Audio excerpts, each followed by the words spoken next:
Bom dia, irmãos. Nós queremos agradecer a Deus por este momento, mais esta lição, e agora a lição de número 5 da nossa revista Compromisso. E hoje nós temos o tema, o Ministério da Igreja. É uma lição também muito importante e eu tenho certeza que será de grande proveito para todos nós, não só para aqueles que são crentes, mas também para aqueles que ainda não aceitaram Jesus como Salvador, mas que se interessar por esse tema, vai gostar muito de falar sobre o ministério da igreja. Nós temos como texto áureo 1 Coríntios, capítulo 13, no verso 13. E eu leio nesta hora para que a gente se situe melhor. 1 Coríntios, capítulo 13, verso 13, que diz assim: E agora permaneçam a fé, a esperança e a caridade, ou o amor. Estas três, mas a maior destas é o amor. Na minha versão diz caridade, mas na maioria das Bíblias a versão fala sobre amor. Vamos orar antes da gente prosseguir. Pai, muito obrigado por esta hora, obrigado por esta lição e peço que o Teu Espírito Santo nos dirija, nos conduza e faça com que aonde essa palavra chegar, que possa produzir os efeitos necessários para entendermos sobre a igreja.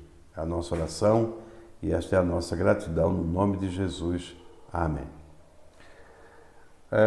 Meus irmãos, o autor da lição, ele inicia aqui na sua introdução dizendo o seguinte: sem dúvida alguma, somos igreja tão somente pelo grande amor de Deus, e esse amor nos escolheu, nos fez seus para vivermos em amor.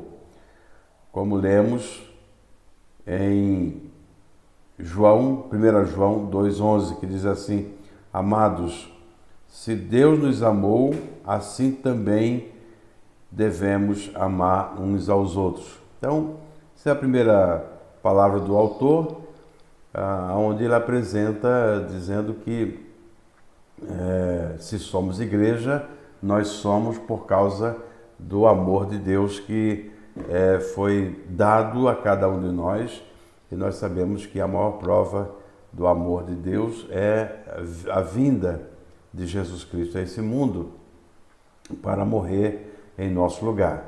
E sem nenhum mérito nosso, sem nenhuma bondade nossa, e tudo é mercê da vontade e do amor de Deus e da misericórdia de Deus sobre nós. Então é assim que esse amor se manifesta. Ele diz também: se todas as ações da igreja, sejam elas espirituais ou beneficentes, não foram permeadas ou realizadas com ou por amor, tudo seria inútil se não fosse o amor. Lembrando que o amor não é um sentimento ou uma boa sensação que nos faz sorridentes, mas sim uma decisão intencional, sacrificial pelo amado. Deus nos ensina a amar quando prova seu amor para conosco, conforme Romanos 5:8. Pois o amor não é teórico, circunstancial, cheio de condições, retributivo, sexual ou interesseiro, mas ele é intenso e prático. A Bíblia diz: pelo imenso amor com que nos amou. Então, nós podemos compreender que Deus nos amou e, através desse amor, Ele nos formou, nos fez igreja, e Ele espera que nós também possamos amar uns aos outros. É um dever nosso amar uns aos outros. E pelo que nós entendemos aqui, e entendemos na palavra de Deus, que o amor não é um sentimento que brota assim do nosso coração de uma hora para outra. Esse amor, ele é colocado por Deus e também é um dever nosso, não é? Eu diria que o amor não é um sentimento, mas o amor é um mandamento. Nós devemos amar uns aos outros assim como Cristo nos amou. E esse amor não pode ser, no ministério da igreja, não pode ser apenas de palavras, mas precisa ser, sobretudo, nas ações. O primeiro ponto, ele diz assim, o amor como marca da nossa filiação com Deus. Eu não vou ler todo o texto, mas vou citar aqui umas partes importantes. O texto bíblico nos mostra que a vida espiritual, na totalidade do seu desenvolvimento, não consiste em apenas dons espirituais, mas em transformar e ser transformado pelo extraordinário amor de Deus. A ação de amar é decorrente do amor que vem da relação pessoal com Cristo, por termos experimentado o seu amor. 1 João 4, 7, 8 diz assim, amados, amemos uns aos outros, porque o amor é de Deus. E todo aquele que ama é nascido de Deus e conhece a Deus. Aquele que não ama não conhece a Deus, porque Deus é amor. Então, para que possamos, de fato, mostrar que amamos a Deus, nós precisamos também amar o nosso irmão, nosso próximo, não é? Eu tenho dito algumas vezes, você também sabe disso, que amar é diferente de gostar. Você pode não gostar de certas atitudes, de certas palavras de alguém, do jeito de alguém, mas nós precisamos amar a todos, não é? Assim como Deus, Ele também nos ama e nos amou, e foi Ele quem nos amou primeiro, e a gente precisa entender isso. O tipo de amor que não deve fazer parte do ministério da igreja. Aqui nós encontramos o segundo ponto dessa lição, que está baseado em 1 Coríntios 13, dos versos 4 e também o verso 6 e o verso 8, que diz assim, geralmente o amor do mundo ele é egocêntrico ou egoísta, centrado no eu, circunstancial. As pessoas dizem que amam, porém condicionam o amor a situações ou circunstâncias, muitas vezes com uma motivação mercadológica. E a gente sabe que tem pessoas que às vezes nos cercam, não é? Ou se tornam nossos amigos, ou parecem ser amigos por algum interesse, seja interesses financeiros, ou seja, interesses outros que nem vale a pena a gente mencionar aqui. Mas nós precisamos amar as pessoas, e a Bíblia diz que precisamos amar até mesmo aqueles que são, se é que existe isso, ou deve existir, até os nossos inimigos. Amar no amor cristão. A gente seria hipocrisia dizer que a gente tem um bom relacionamento com todo mundo. A gente não tem um bom relacionamento com todo mundo. Mas o amor a gente precisa ter. E a gente sabe que amar verdadeiramente é não desprezar o outro. O contrário de amor não é o ódio, também sabemos disso, né? Então, o ódio é um sentimento muito ruim, muito pior. Então, quando a gente não ama, a gente despreza a outra pessoa. E isso é algo que nós não devemos fazer. Já pensou se Deus nos desprezasse por causa do nosso pecado? Nós não seríamos quem somos. Nós não seríamos salvos. Então nós precisamos de levar essa salvação, essa palavra a todas as pessoas, e a igreja tem essa função. A igreja tem esse dever. Aqui nós encontramos algumas lições que o autor nos traz. E ele diz assim, o amor não é invejoso. O sentido negativo de se sentir insatisfeito e incompleto, sentir um profundo desgosto provocado pela felicidade ou prosperidade alheia, ciúme, insegurança e carnalidade. Tudo aquilo que nós acabamos de falar é sinônimo, aliás, é pertinente àqueles que são invejosos, né? A inveja, ela traz no nosso coração um descontentamento quando a gente percebe alguém que está feliz, alguém que está próspero. E, tornando algo mais prático, né? Alguém pode sentir inveja porque alguém comprou um carro novo, inveja porque alguém tem uma posição de destaque, inveja porque alguém tem uma casa nova, né? Uma casa bonita. E essa inveja, ela não deve estar aí, não deve estar no coração do crente.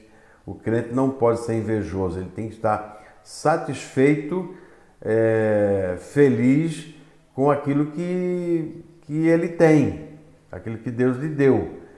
É claro que se ele quer alcançar alguma coisa a mais, ele precisa se esforçar mais, precisa trabalhar mais, precisa buscar fazer por onde. Mas esse sentimento de tristeza porque o outro tem, isso é inveja e isso não deve fazer parte da nossa vida. Quando a gente se alegra com o bem do outro, isso é amor. Quando alguém se alegra porque alguém adquiriu alguma coisa ou alguém se formou em alguma coisa, isso é o amor. O amor também não se vangloria. O autor ele usa aqui algumas expressões em grego que eu vou me dar o direito de não falar aqui, mas ele diz assim: o amor não se vangloria. O que é se vangloriar? Se vangloriar é autopromover-se, é achar que é o tal, né? Ou achar que é o cara. O fanfarrão é aquele que só conta vantagem. É o tipo que diz: eu consegui, eu que fiz. Ele ama os aplausos e o reconhecimento dos outros. Isso aqui é um ponto muito interessante, irmãos, porque às vezes eu sou até mal compreendido com relação a isso, porque eu penso que na igreja a gente precisa fazer as coisas para Deus, né? E quando a gente faz alguma coisa, a gente não faz para o homem, a gente faz para Deus. E se a gente faz para Deus, a gente não deve ficar buscando a recompensa dos homens, mas sim a recompensa de Deus, que vê tudo e nos dá tudo na hora devida. Então a gente não pode ficar correndo atrás de reconhecimento, se vangloriando, dizendo que eu fiz, eu faço, eu aconteço. Isso não é coisa de cristão. Então a gente precisa evitar isso. O autor também diz: o amor não se orgulha.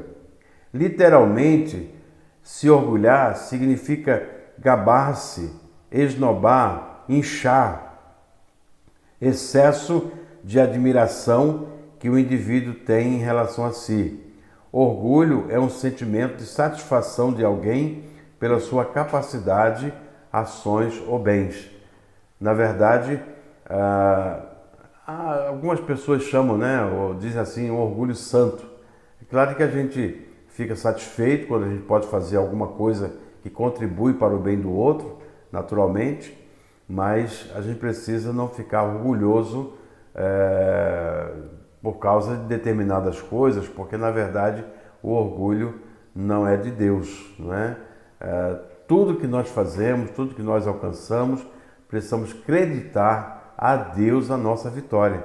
Então, toda a honra, toda a glória deve ser dada a Deus e não ao ser humano. Também ele diz assim: o amor não se porta indecentemente. O que significa isso? Significa comportar-se de maneira indecente, agir com deformidade moral. O amor não se porta com imoralidade ou modos impróprios, e quando isso acontece, tem apenas uma fonte, a carne.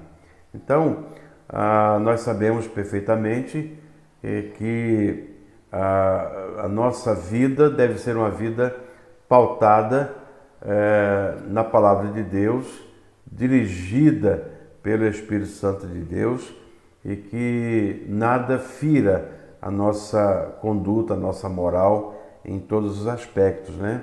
Não somente na área sexual, nem na questão da vida financeira, né? Tem muitas pessoas que às vezes têm uma vida financeira toda enrolada, devendo às vezes as pessoas, não paga. Então essas coisas não devem acontecer. A nossa vida deve ser uma vida pautada na palavra de Deus, como disse, e não nas obras da carne. Também ele diz assim: o amor não busca seus próprios interesses. Quando caminhamos no amor e não buscamos agradar a nós mesmos, fazendo-nos o centro, não busque o que é propriamente seu, mas o que é do outro, em que vemos em Filipenses 2,4. Então, nós vamos perceber que a gente não deve, como cristão, olhar somente para os nossos interesses, ou seja, apenas saciar as nossas necessidades, né? O amor leva à empatia. O amor leva a gente a se preocupar também com as outras pessoas. O amor leva a gente a fazer com que pessoas que estejam passando de necessidades possam ser atendidas. Isso é função da igreja. É claro que a missão da igreja é evangelizar, primeiramente, mas a gente não deve esquecer de que a fé sem obras ela é morta. Então nós precisamos ajudar aquelas pessoas que procuram a igreja, seja em todas as áreas, né? Emocionais, espirituais, físicas, na assistência. A igreja precisa se preocupar com isso. O amor não se ira. Diz assim, literalmente significa afiar por esfregar em qualquer coisa, para aguçar, para afiar, incitar, exasperar. É óbvio que provocação e raiva não podem coexistir com o amor sincero, porque eles se opõem. Então, a Bíblia diz até que podemos até nos irarmos, né? A ira pode vir, mas a gente não pode pôr o sol sobre a nossa ira. Existe algo tão importante sobre a nossa vida, para a nossa vida, que é o perdão.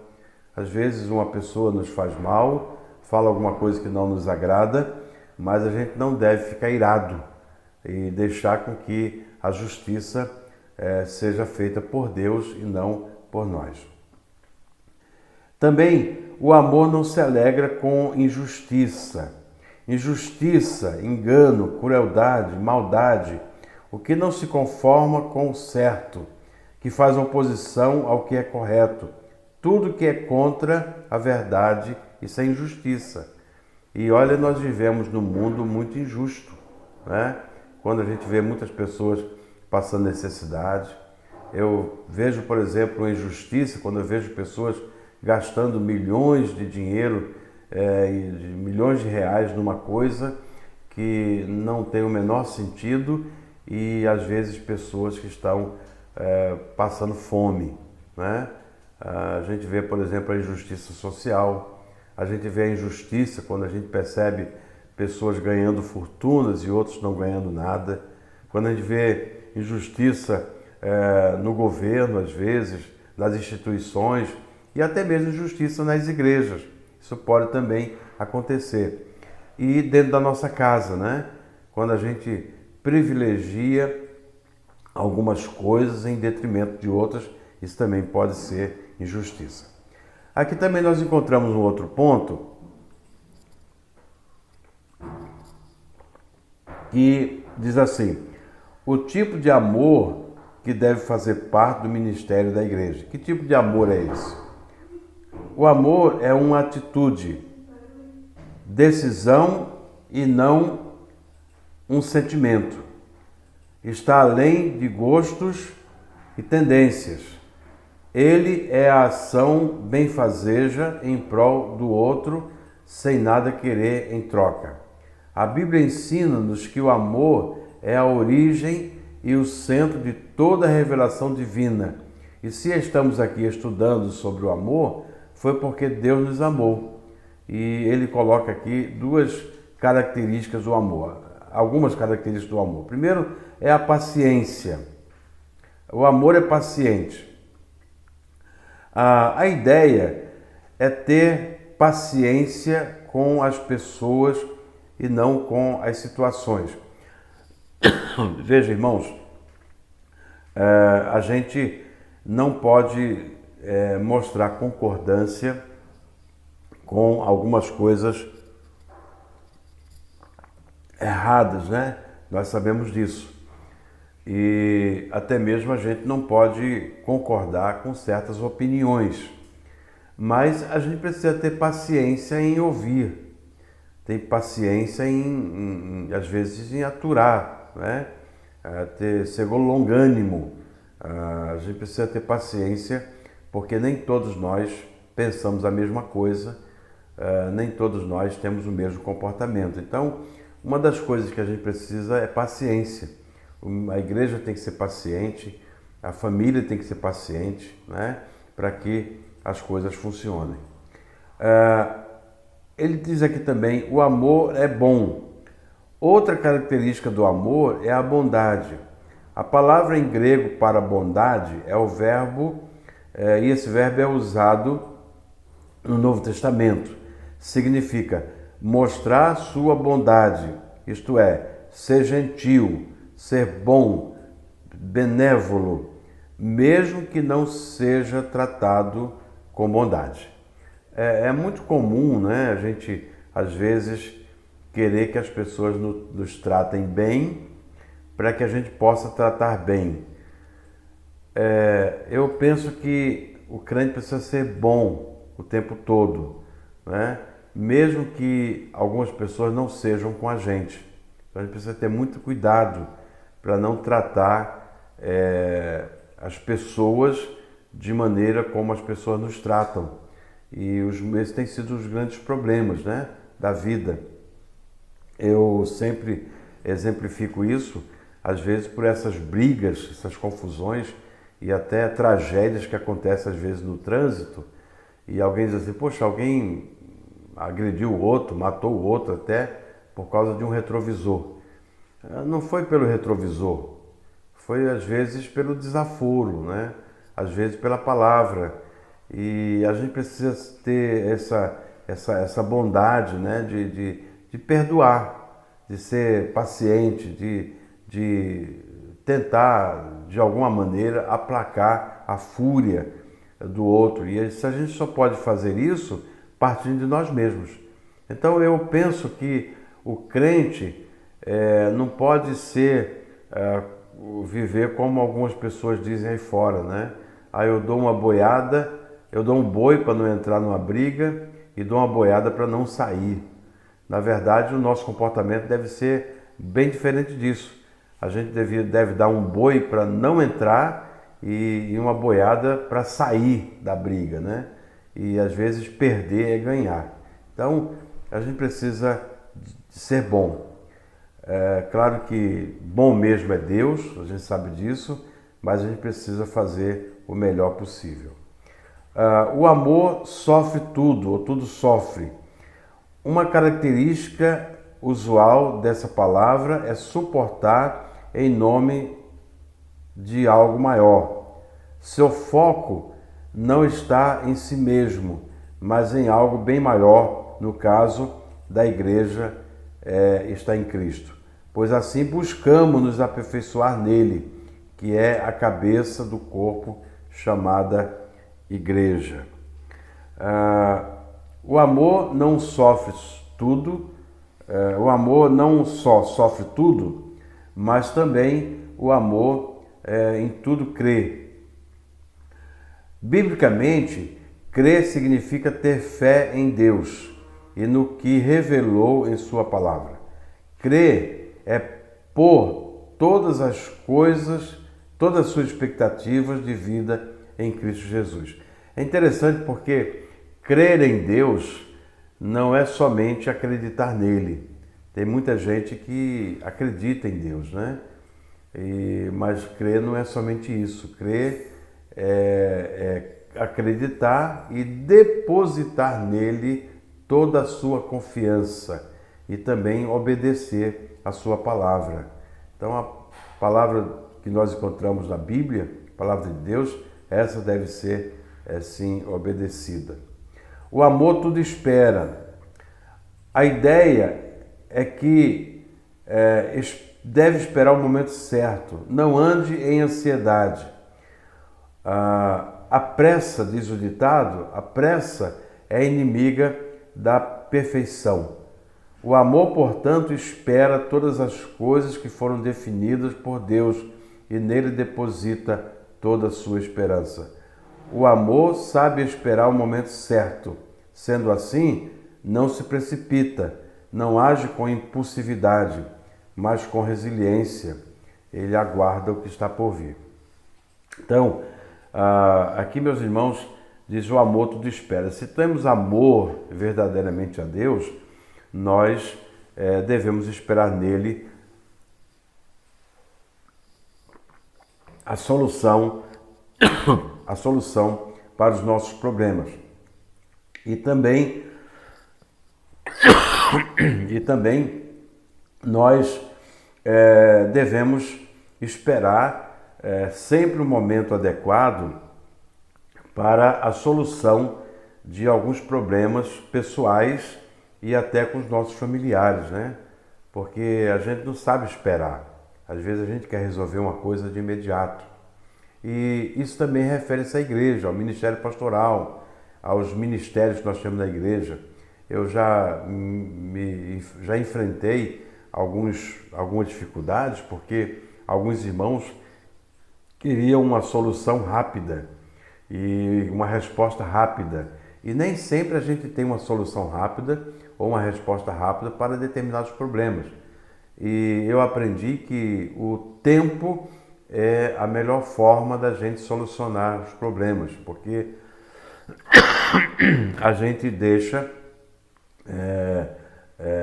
as ideias serem melhor tratadas, né? Serem melhores tratadas. Então, é preciso paciência numa resposta, é preciso paciência na solução, isso em todas as áreas, seja da igreja, seja na família, seja no trabalho, seja muitas coisas. Então, se nós amamos de fato, a gente precisa saber também esperar. O amor tudo suporta. Finalmente, aprendemos que o amor suporta tudo. A palavra suportar aqui é o verbo hipomeno, que refere à resposta de alguém em face a uma circunstância, denotando perseverar diante das dificuldades, né? Então, o amor, além de ser muito paciente com as pessoas, é também paciente com as circunstâncias. É saber esperar em Deus, né? Não se desesperar. É saber que Deus sempre tem uma resposta. Às vezes a resposta de Deus para nós nem sempre vem como a gente gostaria que viesse, mas a gente precisa perseverar e saber que Ele quer para nós o melhor, porque a sua vontade é sempre boa, perfeita e agradável. Para finalizar, o autor diz assim: o maior de tudo é o amor. O texto bíblico nos revela que dons, talentos, capacidades passarão e que mesmo conhecendo todos os mistérios, tendo todo o conhecimento e uma grande fé, se não tivesse amor, eu nada seria. Não ficaremos completamente na ignorância, pois um dia Deus nos fará conhecer tudo plenamente, face a face, sem reserva alguma. Olha, nós podemos fazer tudo na igreja, não é? Podemos cantar, podemos pregar, podemos evangelizar, podemos distribuir comida, assistência social, fazer uma série de coisas. Mas se o nosso coração não for um coração de amor, de bondade, de misericórdia, toda obra que fizermos, ela nada fará sentido. Então, o amor supera qualquer coisa, né? Você pode ter todos os dons do mundo, mas se não tiver amor, nada fará sentido. É o que diz o texto 1 Coríntios capítulo 13. Nós temos aqui, na conclusão, 3 últimas lições. Deus é amor, não há nada maior que o Senhor, Ele é o amor na sua essência, Ele é a fonte de amor. O amor nos traz a maior de todas as revelações, e a maior revelação é Jesus Cristo, o nosso Salvador, e ele diz aqui que todo aquele que ama é nascido de Deus e conhece a Deus, ou seja, aquele que não ama não conhece a Deus. Então, se nós conhecemos a Deus, é porque o amor, se nós amamos, é porque o amor de Deus está em nós. Fomos alcançados por amor, ou seja, que nos tornamos seus herdeiros e co-herdeiros de Cristo e recebemos a vida eterna. Então nós estamos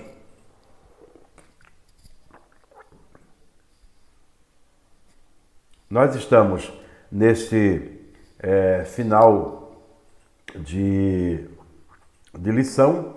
Eu quero aqui pedir perdão a vocês porque eu estou tossindo, estou saindo de um resfriado forte, ainda estou tossindo, mas eu creio que deu completamente para a gente compreender a lição de hoje.